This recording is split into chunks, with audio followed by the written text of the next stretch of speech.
with your own eyes, go to our website. We've got a video there. You can find that at npr.org.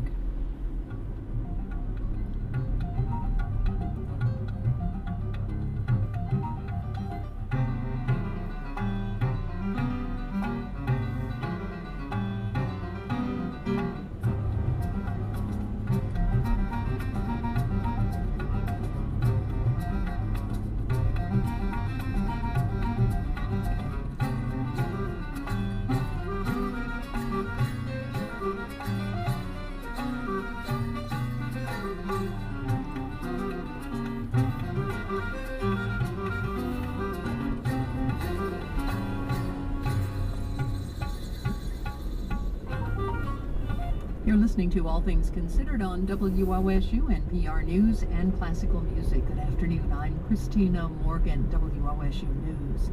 The investigation into Mark Dan continues, even though he has resigned as Attorney General.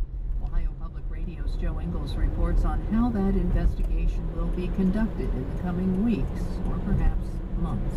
Republican House Speaker John Husted says the investigation into problems with former Attorney General Mark Dan's office must continue. We have to get to the bottom of a lot of the allegations that are flying out there and make sure that people are held accountable. There could have been potential crimes, civil or criminal, committed, and we just need to make sure that they either have or haven't, and the justice is served.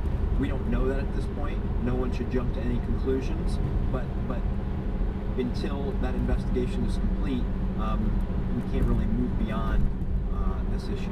Ohio Inspector General Tom Charles is in charge of the investigation.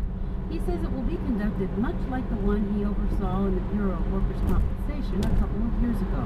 We're going to look at all the allegations. We're pulling together all kinds of information, some stories you've even written, put together all those allegations. We're going to look at them and leave the chips fall where they may. We have no agenda except to do this right and be fair and above board and get it all out. Charles confirms what reporters standing in the lobby of Dan's office on the day of his resignation already knew.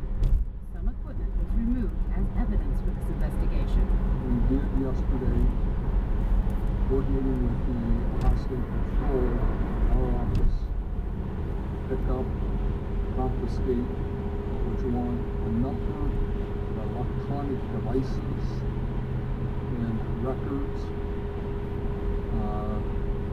in both Columbus office and in the Youngstown office. There are currently 6 different agencies that are looking into various problems in Dan's office.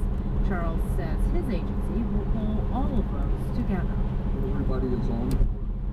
There isn't going to be a bunch of separate investigations. And I've spoken to the Auditor of State's office. I've spoken to other federal officers about participation and interest in. Charles says many people who have been hesitant to tell what they know about the situation before are starting to come forward. Our phones have say ringing off the hook. We've got numbers of phone calls, people who want to talk, people who want to complain, and people who want to give us evidence. Charles won't give a timetable for his investigation. He simply says he must take enough time to make sure it covers all of the necessary ground. Joe Wiggles at the Ohio Public Radio State House News Bureau. In response to the slumping economy and rising prices, some consumers are buying smaller-sized items. Shoppers are trying to get some control over food and fuel prices in particular. Companies are experimenting with measures including the 3/4-gallon milk jugs that the Cincinnati-based Kroger grocery chain is offering. Tanya Alexander of Cincinnati says she buys 3/4-gallon milk jugs and says it's a good size, good price for the amount, and it doesn't spoil before she can use it. The smaller quantity buying is also showing up at the gas pump. Jordan Listerman of Cincinnati says she limits how much she puts in her tank so she doesn't have a big charge at one time, but she does try to fill up when the price drops to take advantage of the lower cost. And one other dollars and cents story, this one connected to tuition. Students at the Cleveland Clinic Lerner College of Medicine at Case Western Reserve University will study tuition-free. The research hospital announced plans today to pay the $43,500 tuition bill for future and returning students, beginning with the class entering in July. The school will graduate its first class in 2009. The Cleveland Clinic expects to raise money to offer the tuition scholarships through its endowment. Nationally, there is a trend among medical schools to try to find ways to help students meet the high tuition costs. In the weather forecast for Columbus and central Ohio, rain tonight with a low of 47. Clouds expected tomorrow, a high of 67 degrees. Chance of showers and thunderstorms over the weekend, 67 on Saturday and 64 degrees on Sunday.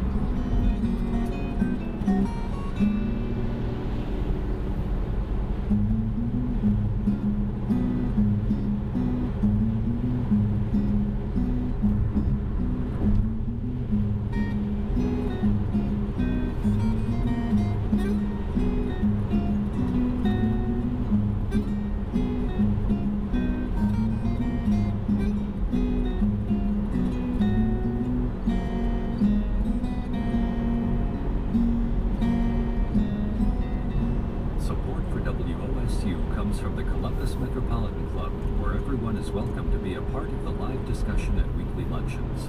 More information at www.columbusmetroclub.org. All Things Considered continues next on WOSU. From NPR News, this is All Things Considered. I'm Michelle Norris. There are many gifted singers of jazz today, and there's no shortage of accomplished acoustic bass players, but few jazz artists can do both.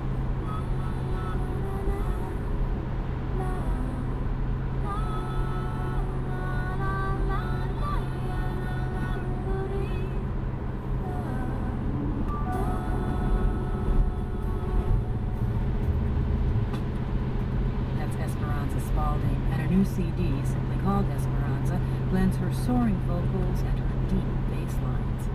At 23, she's already built an impressive resume, full scholarship to the Berklee College of Music in Boston, graduated a year early to become the youngest faculty member in the school's history. And wait, there's more. She's also played with jazz legends like Patti Austin, Pat Metheny, and Herbie Hancock. Esperanza Spalding recently stopped by our studios. She looks like a 70s-era soul goddess with an outsized afro and jangly earrings, and she's very small, almost bird-like. A bit surprising since she plays a huge instrument. Then again, her musical journey began on the much smaller classical violin. But by the time she got to high school, she says she was bored musically until she had a chance encounter with a new instrument. One day I went into the high school I went to, and the bass was just, it's kind of fun, it's kind of heavenly, you know. I walked into this room, and it's kind of below street level, and light was shining in, and the bass was just there with no case on it, because I just bought it, and I walked into the room and picked it up, and just started playing, and at the same time, my music teacher came in and showed me basically what a blues form was, and I just kind of started making anything up, and pretty much from that moment, I said, wow, this is, in these 5 minutes, I'm enjoying this music more than I have the last 10 years of my life.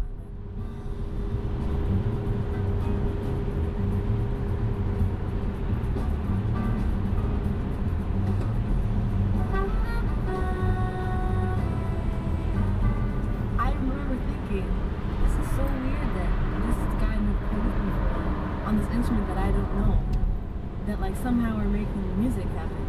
And I didn't even really know anything about jazz yet or anything. So in a way, it's I intuitively touch the subject, which is kind of that's the vein of jazz. It's that ability to immediately be able to communicate something that you don't know. And in those first 5 minutes of this instrument that was completely foreign to me, in a way, I touched right upon that vein. I mean, I hit that nerve. Now, after 9 years, everything I learned about jazz kind of all comes back to that first realization.